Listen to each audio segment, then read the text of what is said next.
बात करेंगे जयपुर की इस बड़ी खबर के साथ, जहां सीपी जोशी ने इस्तीफे की पेशकश की है। राजस्थान के बीजेपी प्रदेश अध्यक्ष हैं सीपी जोशी, जिन्होंने इस्तीफे की पेशकश की है और नई दिल्ली में इस्तीफा देने की पेशकश करी है। राजस्थान बीजेपी को नया प्रदेश अध्यक्ष मिल सकता है। लगातार इससे पहले चर्चाओं का बाजार भी गर्म रहा है। लगातार कई कयास लगाए जाते रहे हैं कि प्रदेश अध्यक्ष में बदलाव देखने को मिलेगा और अब सीपी जोशी ने इस्तीफा की पेशकश की है और साथ ही अब संभावना है कि जल्द ही राजस्थान को भारतीय जनता पार्टी का नया प्रदेश अध्यक्ष मिल सकता है। जयपुर से आपको अपडेट दे रहे हैं, सीपी जोशी ने इस्तीफे की पेशकश करी है। राजस्थान के बीजेपी प्रदेश अध्यक्ष हैं सीपी जोशी, नई दिल्ली में इस्तीफा देने की पेशकश की है और राजस्थान बीजेपी को अब नया प्रदेश अध्यक्ष मिल सकता है। ये बड़ी अपडेट आपको स्वदेश न्यूज की टीवी स्क्रीन पर दिखा रहे हैं, जहां राजस्थान के वर्तमान प्रदेश अध्यक्ष भारतीय जनता पार्टी के प्रदेश अध्यक्ष सीपी जोशी ने इस्तीफे की पेशकश की है और साथ ही अब कयास लगाए जा रहे हैं कि जल्द ही राजस्थान को नया बीजेपी प्रदेश अध्यक्ष मिल सकता है। और इसी खबर पर और भी जानकारी लेंगे। जयपुर से हमारे सहयोगी राहुल शर्मा हमारे साथ फोन लाइन पर जुड़ गए हैं।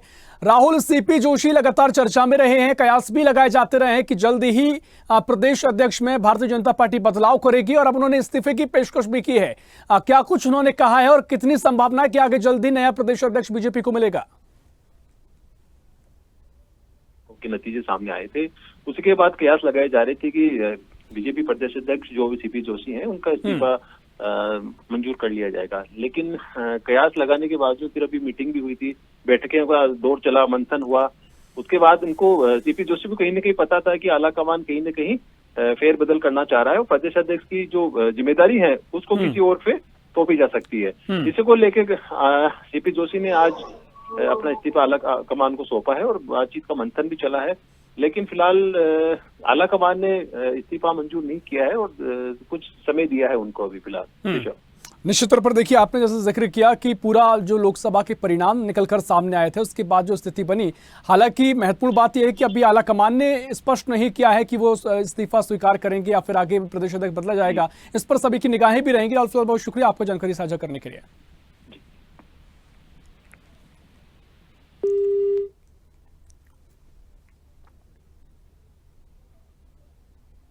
और इस बीच दिल्ली से अपडेट, जहां शिक्षा मंत्री धर्मेंद्र प्रधान का पोस्ट सामने आया है। नीट यूजी परीक्षा मामले में सुप्रीम कोर्ट ने स्पष्ट निर्देश दिए हैं। नीट यूजी परीक्षा प्रक्रिया में उल्लंघन नहीं मिला है, किसी भी प्रकार की कोई विसंगति नहीं पाई गई है। सुप्रीम कोर्ट पर कांग्रेस को भरोसा नहीं, ये बातें शिक्षा मंत्री धर्मेंद्र प्रधान ने पोस्ट करते हुए कही हैं। उन्होंने कहा कि सुप्रीम कोर्ट पर कांग्रेस को भरोसा नहीं है, यानी विपक्ष लगातार इस मुद्दे को उठा रहा था। विपक्ष पर निशाना साधते नजर आए हैं शिक्षा मंत्री धर्मेंद्र प्रधान। नीट यूजी परीक्षा मामले में सुप्रीम कोर्ट ने स्पष्ट निर्देश दिए हैं और प्रक्रिया में उल्लंघन नहीं पाया गया है। इसी को लेकर धर्मेंद्र प्रधान ने कांग्रेस पर भी कटाक्ष किया है।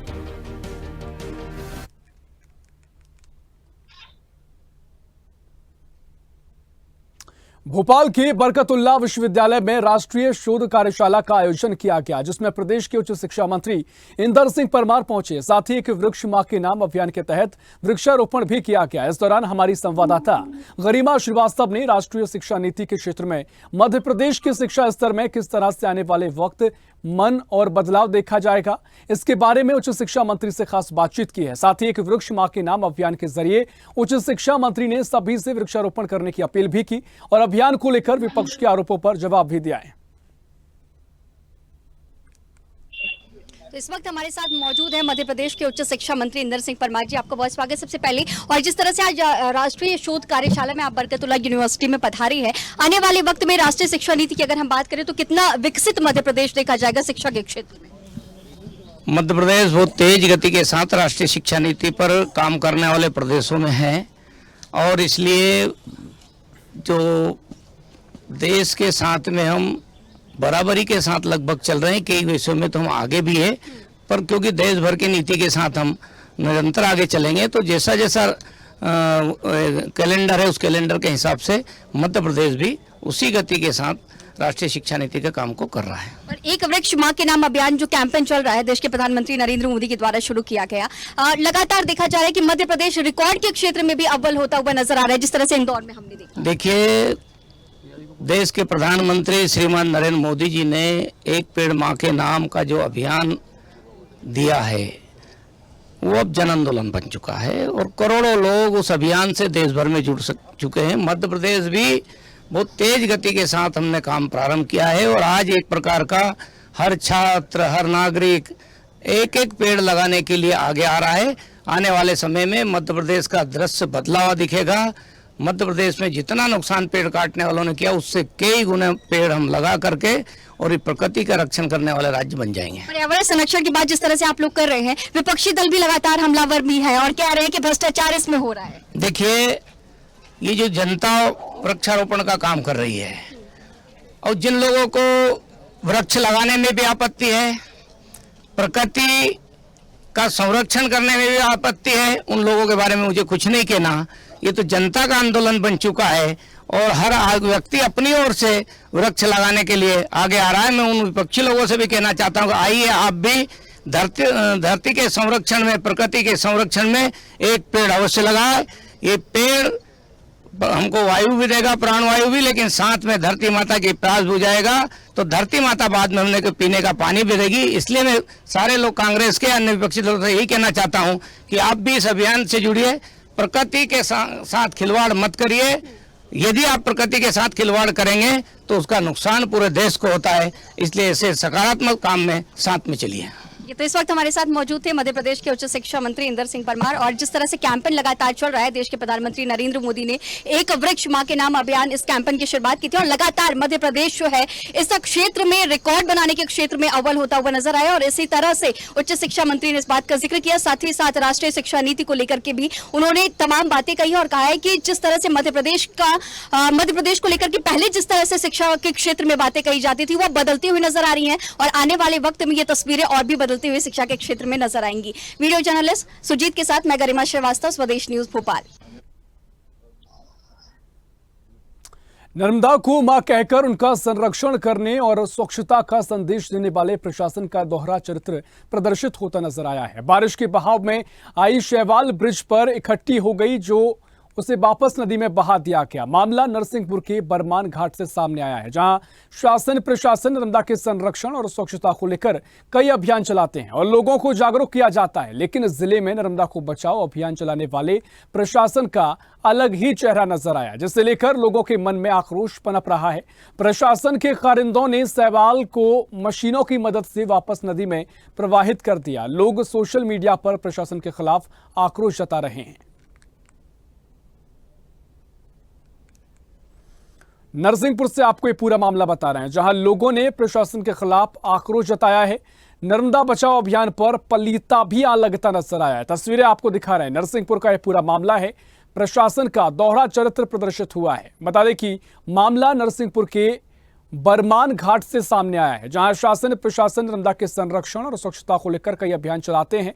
लोगों को जागरूक भी किया जाता है, लेकिन जिले में नर्मदा को बचाओ अभियान चलाने वाले प्रशासन का यह अलग चेहरा, जहां लोगों के मन में आक्रोश है। प्रशासन के कारिंदों ने शैवाल को मशीनों की मदद से वापस नदी में बहा दिया। और इसी खबर पर और भी जानकारी लेंगे। नरसिंहपुर से हमारे सहयोगी वैभव नीमा हमारे साथ फोन लाइन जुड़ गए हैं।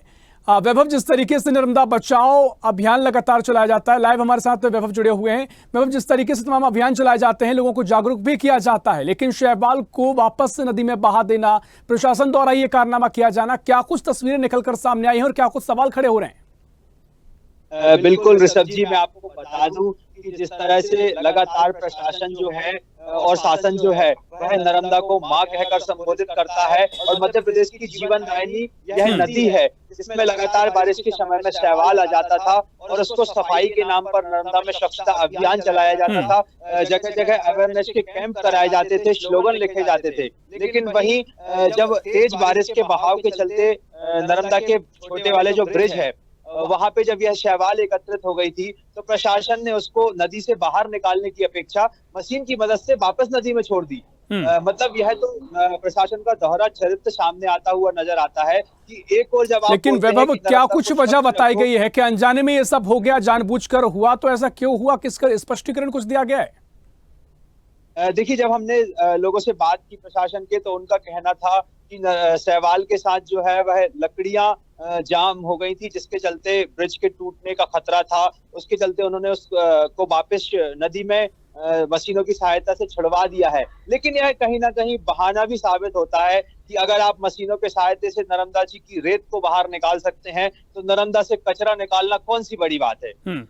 निश्चित तौर पर देखिए, पूरा मामला भी गरमाया है, लोगों ने भी आक्रोश जताया है। लोगों का क्या कुछ कहना है, किस तरह की उम्मीद वो कर रहे हैं? क्या कार्रवाई प्रशासनिक तौर पर देखने को आगे मिल सकती है, इसको लेकर उम्मीद जता रहे हैं? देखिए, बिल्कुल इस पर कार्रवाई, जो भी जिम्मेदार लोग हैं जिनका यह गैर जिम्मेदाराना पूर्ण रवैया था, उनके ऊपर बिल्कुल कार्रवाई होना चाहिए। नर्मदा के प्रति आस्था रखने वाले लोगों ने सोशल मीडिया पर और सामने आकर भी यह रोष व्यक्त किया कि एक तरफ तो प्रशासन हमें नर्मदा में नहाने के लिए, प्रसाद चढ़ाने के लिए अवेयर करता है कि आप नारियल बहाना फोड़े, पनी न चढ़ाए वहां पे, और जब प्रशासन की बात आई तो एक तरफ प्रशासन इस तरह से स्वच्छता कर रहा है। तो लोगों ने जमकर सोशल मीडिया पर अपना रोष व्यक्त किया और प्रशासन के इन जिम्मेदार लोगों पर कार्यवाही करवाने की मांग की कहीं ना कहीं। निश्चित तौर पर देखिए, नर्मदा को लेकर लोगों में वाकई में आस्था होती है और जिस तरीके से सावन का माह भी चल रहा है, फिलहाल जो लोगों में आक्रोश है उससे किस तरीके से देखा जा रहा है कि वाकई में आस्था को लोगों की बहुत गहरी ठेस पहुंची है? और अगर प्रशासन ने सब किया है तो आगे प्रशासन ने क्या कुछ अपील की है? देखिए, बिल्कुल ऋषभ जी, मैं आपको बता दूं, बिल्कुल वैभव, मैं आपको रोकना चाह रहा हूं, आप पर मैं वापस लौटूंगा। और इसी बीच हमारे साथ समाज सेवी जुड़ गए हैं, देवेंद्र पटेल। देवेंद्र जी, बहुत स्वागत है आपका स्वदेश न्यूज में। और जिस तरीके से नर्मदा को लेकर तमाम तरह के अभियान चलाए जाते हैं, स्वच्छता को लेकर अभियान चलाए जाते हैं, लेकिन जो शैवाल इकट्ठा हुई, प्रशासन ने उसे मशीनों के जरिए फिर नर्मदा में ही बहा दिया है। इस पूरे मामले को आप किस तरीके से देख रहे हैं? और लोगों में काफी आक्रोश बना हुआ है।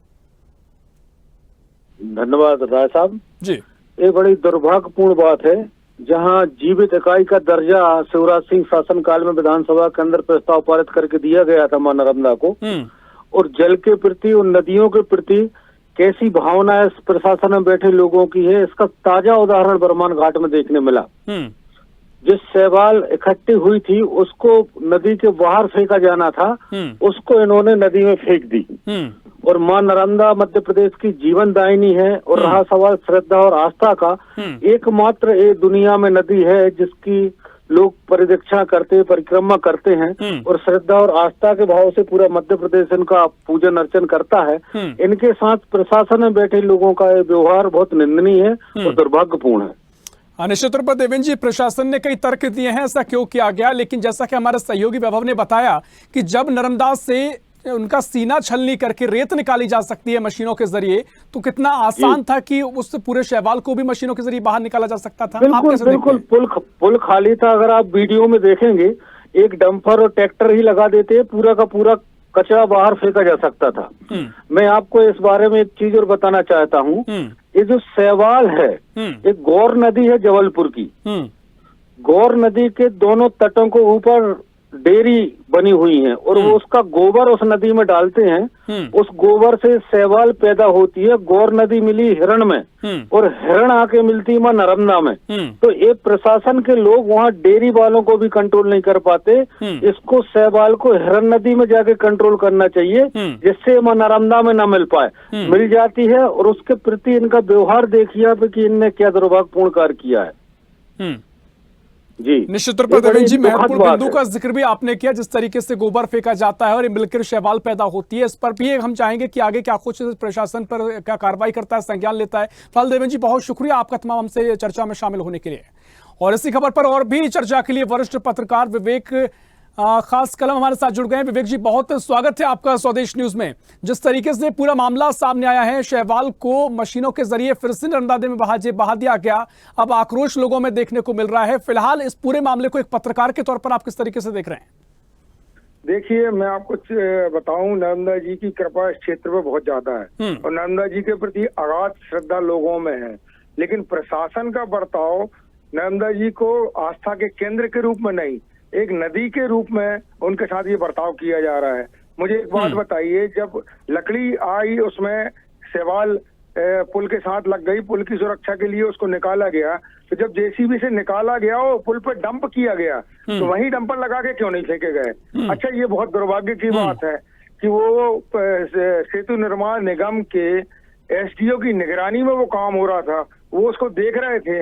ये सामान्य एक सवाल है, एक सामान्य समझ भी है कि आपने नदी का कचरा निकाल के नदी में दोबारा क्यों डाला? जब निकाल ही लिया था तो उसको बाहर डंप क्यों नहीं कराया?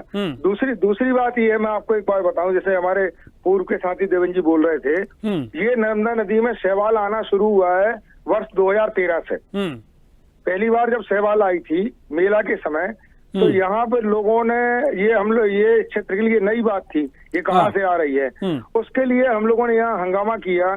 तो उस समय पीसीबी के जबलपुर के क्षेत्रीय अधिकारी श्री द्विवेदी जी यहाँ आए थे। हाँ, निश्चित तौर पर देखिए, इसमें हम चाहेंगे कि आगे अगर इस तरह के लोगों की आस्था भी जुड़ी है, क्या कार्रवाई होगी। समय कम है हमारे पास। विवेक जी, बहुत शुक्रिया करना चाहूंगा आपका चर्चा में शामिल होने के लिए।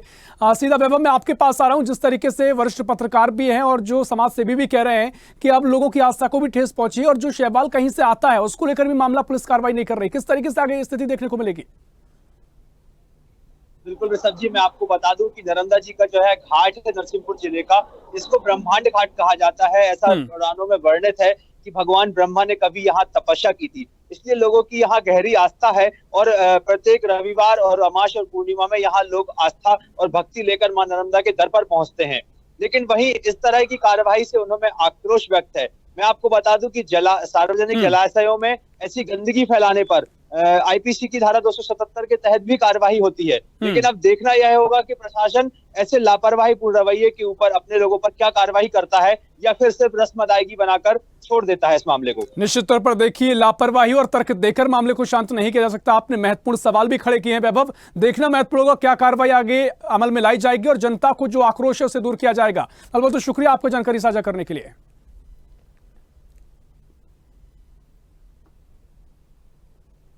और करेंगे अगली खबर की ओर, जहां लखनऊ में कंचन मार्केट के सामने हुसैनाबाद ट्रस्ट की जमीन पर लगने वाली फूल मंडी हटाई गई है। नगर निगम की टीम सहित हुसैनाबाद ट्रस्ट के लोग फूल मंडी हटाने पहुंचे। हुसैनाबाद ट्रस्ट की जमीन पर जेसीबी मशीन चलाकर फूल मंडी को ध्वस्त कर दिया गया। इस मौके पर एसडीएम और एसडीपी के साथ भारी पुलिस फोर्स मौजूद रही।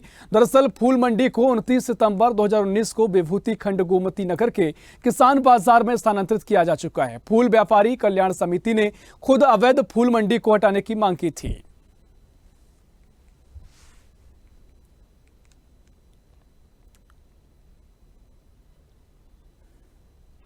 राजधानी भोपाल के बरकतुल्लाह विश्वविद्यालय में राष्ट्रीय शोध कार्यशाला का आयोजन किया गया। शोध के क्षेत्र में विकास को लेकर, साथ ही राष्ट्रीय शिक्षा नीति के तहत मध्य प्रदेश का शिक्षा स्तर किस तरह से आगे बढ़ रहा है, इन सभी मुद्दों पर हमारी संवाददाता गरिमा श्रीवास्तव ने विश्वविद्यालय के कुलगुरु एसके जैन से खास बातचीत की है।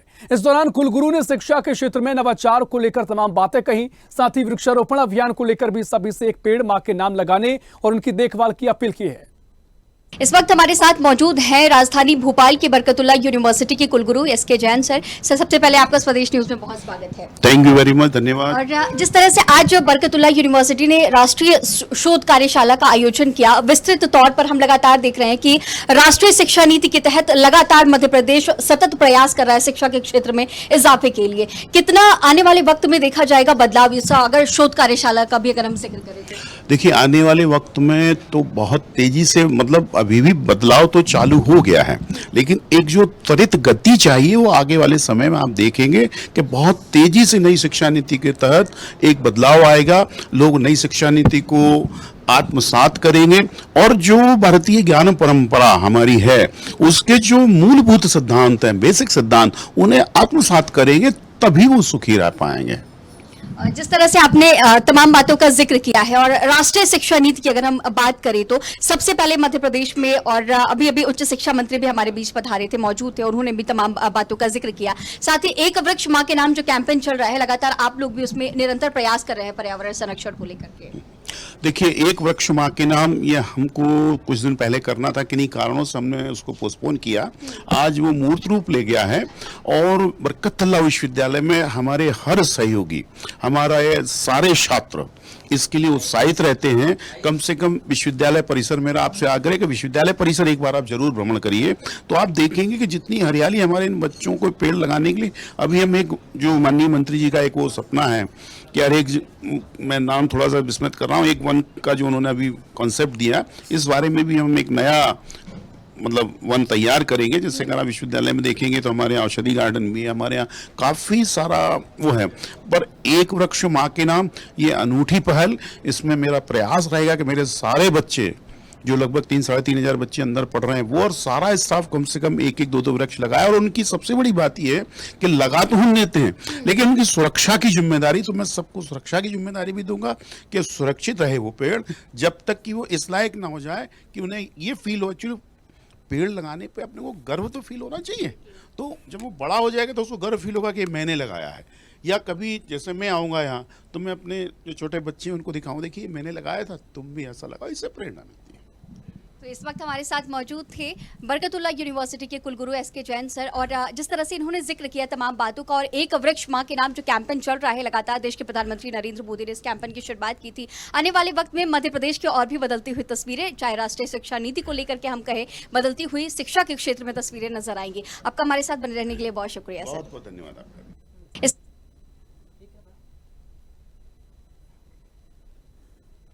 और फिलहाल के लिए खबरों के खिलाड़ी में इतना ही। देश प्रदेश की और भी खबरों के लिए देखते रहिए स्वदेश न्यूज, सबसे पहले देश।